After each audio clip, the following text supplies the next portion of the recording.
Taïréré. Je suis encore. Voilà, merci. Pourquoi on va aller contacter notre moi futur? Parce que notre moi futur, eh bien, il est déjà réalisé, il est déjà jeune et beau, etc., en pleine santé, tout ça. Enfin, on est déjà beau, hein, on est déjà belle et tout, c'est pas un problème, mais encore plus, hein. Voilà. Et donc, le but là, d'aller visiter les mois d'une autre époque, c'est pour avoir de l'information. Puis en même temps, c'est vraiment une voie de rencontre avec soi-même, de connaissance avec soi-même. Donc, faut pas hésiter. Donc, on parlait de l'horizon des événements le premier jour. Dans ce texte, on va visiter comme ça différents mois futurs qui nous donnent de l'information sur le présent et qui nous disent, par exemple, donc là, qui nous disent comment on va évoluer du présent jusqu'à eux. Vous voyez? Puisqu'en fait, on va aller regarder notre présent comme si c'était le passé du futur. Alors c'est parti. Donc, je vous invite à vous projeter. Donc là, pour aller voir, pour faire de la clairvoyance prévisionnelle, c'est mieux d'utiliser le mode 2. Et donc, là, c'est exactement ce qu'on va faire puisqu'on va aller voir dans notre futur, notre moi futur.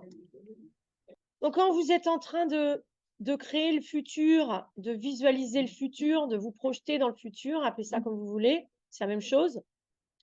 Vous mettez en mode 2, c'est mieux, c'est la connexion à votre âme. Et le gros avantage de se connecter dans le futur, vous savez, Grabovoi, il dit que l'âme habite dans le futur, parce que l'âme, elle est réalisée dans le futur. Donc on va se connecter à l'âme et à notre futur pour savoir comment on a rajeuni. On va aller regarder les étapes de notre rajeunissement. Donc là, vous vous visualisez donc dans 3000 ans, hein, ça sera dans le futur en tout cas, le plus loin possible. Et donc vous vous voyez jeune, vous avez résolu tous les problèmes liés au vieillissement. Et donc vous vous regardez, vous voyez à quel point vous êtes jeune. Donc au niveau de l'âge, c'est chacun se cale sur l'âge qu'il veut. Ce que conseille Grabovoi, c'est en fait de mettre nos organes et notre corps à l'intérieur sur 17 ans, 18 ans, parce que c'est l'âge où vous êtes le plus, où le corps est le plus neuf et en même temps il est abouti quand même déjà, il a fini de grandir. Et donc, de caler tous nos organes, notre cœur, notre foie, notre estomac, nos poumons, tout ça, vous les calez sur 18 ans. Donc, visualisez que dans ce futur-là, vos organes sont à 18 ans. Et après, au niveau de l'aspect physique, on n'est pas obligé d'avoir exactement le même âge. C'est-à-dire qu'en fonction de votre personnalité, peut-être vous avez envie d'avoir l'air d'avoir 18 ans parce que vous avez envie d'aller au bal danser, des choses comme ça. En tout cas, on m'a déjà dit des choses comme ça. Mais vous pouvez aussi avoir envie d'avoir 30 ans ou 35 ans. Ça dépend de vos goûts, hein. Donc, vous vous calez sur votre âge idéal. Il parle à un moment d'âge primordial idéal, comme ça. Si vous voulez, c'est l'âge de votre âme, en fait, c'est-à-dire votre âge le plus confortable.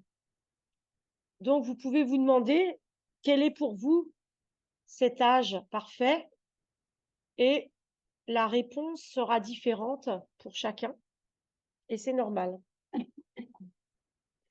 Bon, Jean-Yves, je vais sortir mon scotch.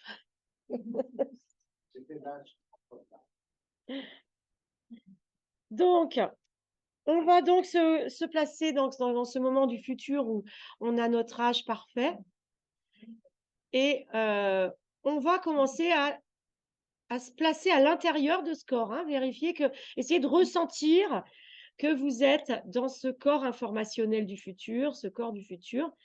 Vous pouvez être à l'intérieur de ce corps et ressentir que c'est toujours vous, puisque c'est votre âme, tout ça, c'est vous, hein. C'est jamais une autre personne. Et donc, souvenez-vous, depuis ce futur, comment vous avez rajeuni. Rappelez-vous comment la première fois que vos cheveux ont repris leur couleur de jeunesse. Le jour où vous avez dit, bah, c'est plus la peine de faire les couleurs, là, j'ai des cheveux bien foncés. Rappelez-vous quand vos dents ont commencé à repousser. Donc, n'oubliez pas que si vous avez des appareils, des dents sur pivot, tout ça, il va falloir que ça se reforme.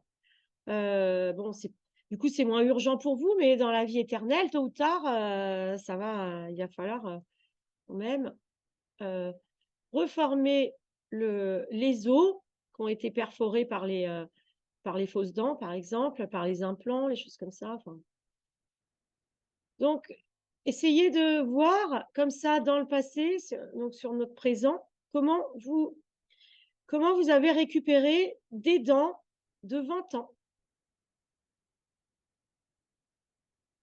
Si vous avez eu ou vous avez des maladies, voyez comment les étapes de récupération de ces maladies, comment ça a été. Donc, essayez de voir vraiment des images. En fait, c'est des images du futur par rapport à maintenant, mais c'est des images du passé, des souvenirs du passé dans le futur, hein. Donc, voyez ça comme des images du passé, tous ces moments où vous avez récupéré votre jeunesse, vous avez récupéré le plein potentiel de votre corps physique, hein. Pourquoi on veut être jeune? On veut être jeune parce que le moment de la jeunesse, c'est le moment où on est au maximum de vie, au maximum où la vie est concentrée en nous. Et donc, même si on est jeune et on pense qu'on n'a pas forcément besoin de rajeunir, d'être à l'apogée, au maximum de concentration de la vie en nous, eh bien, dans la vie éternelle, c'est quelque chose de normal. C'est-à-dire que on est fait pour vivre au maximum de vie, au maximum de nos capacités, de nos potentialités. Et on sait, quand on est dans le futur, que on peut aller passer 10 ans à être vieux si on a envie pour X raisons. Il y a plein de raisons, hein. Grabovoi, il dit souvent, on a les souvenirs des babouchkas qui racontent des histoires à leurs petits-enfants. Voilà, donc on sait dans le futur qu'on peut changer d'aspect comme on veut. Alors, comment ça va se passer? Imaginons-le. Moi, au début, je me disais, ça fait un peu comme les barbes à papa. Essayez de voir comment vous pouvez imaginer comment on va passer d'un âge à l'autre. Grabovoi, il dit que ça peut être instantané, hein, ou pas, ça dépend de vous. Ça aussi, c'est vous qui choisissez. Et vous pouvez comme ça contacter votre moi futur ou vos mois futurs autant que vous voulez. Donc là, comme on va terminer cet exercice, avant de terminer complètement, vous allez ramener la santé parfaite de tous les organes dans le futur. Vous les ramenez dans votre corps du présent, aujourd'hui, le 22 avril 2023. Donc, vous revenez dans votre corps du présent avec l'information de cette jeunesse éternelle. Donc, vous replacez bien votre cœur dans cet état de jeunesse éternelle, vos poumons, votre foie, votre estomac, vos intestins, tous les organes, toutes les parties intérieures du corps. Vous pouvez également régénérer, reprendre la circulation du sang, vous voyez, fluide, comme dans ce corps de 18 ans. Vous reprenez tout ça. Et puis, vous pouvez bien sûr au passage rajeunir un peu l'aspect, mais pas trop d'un coup pour pas choquer vos proches, pour pas choquer la conscience collective. Mais restez dans cette conscience d'avoir ramené vos organes, tout votre corps intérieur à la jeunesse, hein.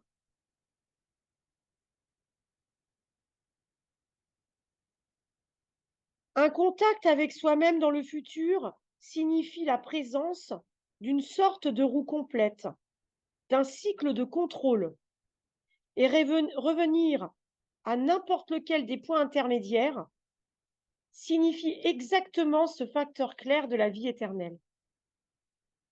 Dans cette situation, vous pouvez considérer sans ambiguïté un moment tel que lorsque vous vous regardez vous-même de côté, disons, du côté d'une personne adulte, dans un état adulte, vous vous voyez en même temps jeune, vous vous sentez jeune en même temps.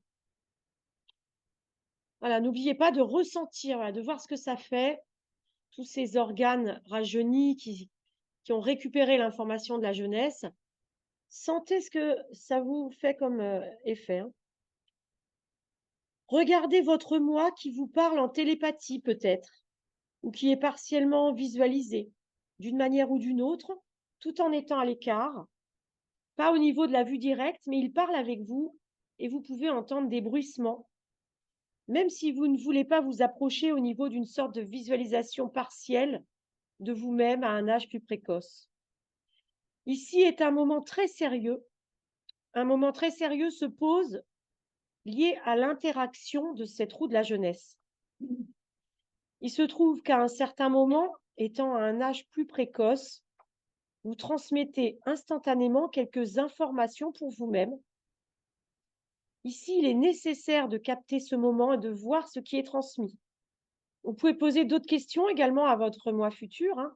Si vous avez une question, parce que là, on n'a parlé que du corps physique et du rajeunissement du corps physique, mais par exemple, si vous avez une situation problématique, demandez à votre moi futur comment elle va être résolue, comment vous allez la résoudre. Et vous allez comme ça plus facilement recevoir l'information. Autrement dit, cela peut être certains objets qui seront rencontrés dans le futur ou des images. Le plus important est de voir ici, pour la vie éternelle, de quel flux d'informations il s'agit. C'est-à-dire le style de ce courant, sa perception au niveau de l'âme, au niveau spirituel. Comment ce flux est perçu par votre âme, c'est-à-dire saisir ici l'essence principale autant que possible. Donc là, ce que disait Grabovoi, hein, c'est que de communiquer comme ça avec les autres moi, qui sont à d'autres points de la roue de la jeunesse, ça vous met déjà dans le fonctionnement de la vie éternelle. Même si pour l'instant, le corps physique, c'est plutôt, on contacte un moi informationnel, mais si vous voulez, ça, c'est un moment de transition, ce moi informationnel. C'est-à-dire qu'après, effectivement, vous le savez sûrement, on va se téléporter carrément après, hein. On arrivera à faire des bonds comme ça. Mais là, ça, c'est un exercice préparatoire à ça. Et donc, quand on fait cet exercice avec notre pensée, on prépare ce travail de téléportation. Et ce que dit Grabovoi, donc non seulement ça nous met déjà dans la vie éternelle, et donc ça nous fait saisir l'essence principale. Ce qu'il explique, c'est qu'en fait, plus on fait ça, plus on se rapproche de soi-même. Ça fait comme une spirale comme ça. Et il y a en fait 2 spirales. Il explique à un autre moment, je ne sais pas si je vais le lire, donc je l'explique maintenant. C'est qu'il y a la vie du corps physique, la vie matérielle et la vie spirituelle qui deviennent entrelacées dans la vie éternelle. C'est-à-dire que la vie éternelle, c'est obligatoirement une vie spirituelle, hein. C'est une vie où l'esprit est très... enfin, l'âme et l'esprit, c'est très proche, hein, puisque l'esprit, c'est l'action de l'âme. Donc, dans le futur, on a dit que dans le futur, l'âme est réalisée, hein. Donc, on est forcément... ça n'existe pas dans la vie éternelle, quelqu'un qui est uniquement dans la vie matérielle. Ça n'existera plus. On sera tous... C'est pour ça qu'on sera tous dans la vie spirituelle en même temps, dans cette conscience de l'âme et de l'esprit. Et donc, c'est pour ça que pour stimuler ça chez les autres, parler à leur esprit, essayer de communiquer spirituellement aux autres. C'est-à-dire que tout ce qu'on ne peut pas leur dire parce qu'ils ne sont pas prêts à l'entendre avec leur conscience, il faut en parler spirituellement dans votre tête, parler télépathiquement à tous les proches, hein, que vous leur envoyez les informations de la vie spirituelle, hein, on l'a dit, avec le bras droit, mais bon, ça peut si vous êtes télépathe, directement par télépathie, c'est encore plus simple, hein. Mais, sachez que toutes les pensées que vous avez, de toute manière, elles créent de la réalité. Et donc dès que vous adressez à quelqu'un spirituellement, vous réveillez son esprit, vous réveillez sa conscience et son âme, enfin, vous réveillez la conscience de son esprit et de son âme. C'est-à-dire, il se rend compte, il sent mieux son esprit et son âme si vous le visualisez. De la même manière, si vous souhaitez à chacun la vie éternelle, vous réveillez la vie éternelle chez cette personne. C'est-à-dire que vos cellules, elles savent déjà. Moi, je l'ai vécu ça, donc je peux vous. Elles savent déjà qu'elles peuvent être éternelles et qu'elles sont faites pour ça.